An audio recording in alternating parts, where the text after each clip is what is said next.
One of my players have a domain expansion.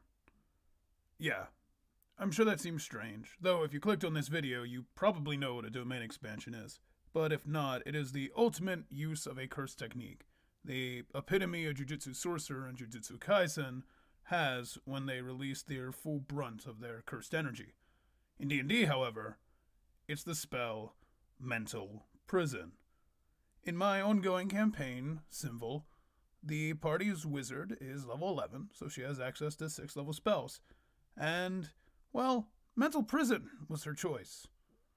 Odd choice, I'm sure. Most wizards take Disintegrate or something similar at this level. And I was curious as well. And boy, did she surprise me. We were playing the game, of course, most recent session, in fact, and they were walking towards the Tower of Zeresh, which is where next session will begin. That's not important. What is important is the Brog, this four-armed giant that emerged from the forest looking for food, intercepted their path. He was hungry and only could be satiated by flesh.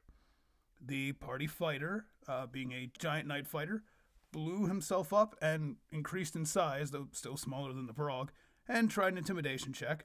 The divination wizard assisted it with a natural 20 on his display, and it didn't do much. The Brog, perhaps too stupid to realize he was outmatched, tried to fight them. Now, my party is level 11, and the Brog's CR 6 or 7, so it's not a fair fight.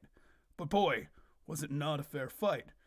You see, initiative was rolled, and the wizard went first, surprisingly. And her player immediately asked me to make an intelligence saving throw. So I looked at him and went, sure, why not? The giant's pretty stupid. And I rolled a modified 1. Yeah, that's a 4 on the die, for those of you wondering. And he described what happened. The giant found himself drawn away, locked in an imaginary place, filled with various versions of the player's wizard, and was tormented, having taken the 5d10 psychic damage. And Brogs, they aren't very smart, so of course he lashes out at one, and by doing that, being a huge giant, he exceeded the area of the spell.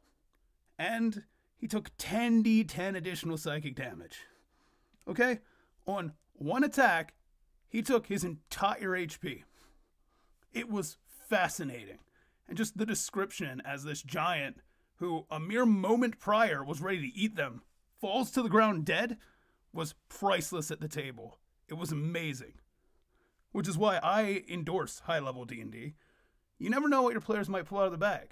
How many people knew what Mental Prison was? I certainly knew it existed, but I didn't know it could be used that way. I'm super psyched for what's to come next, as all of my players have grabbed some interesting spells, so there's probably going to be more stories like this. But until next time, take it easy and be safe, and may your rolls be good.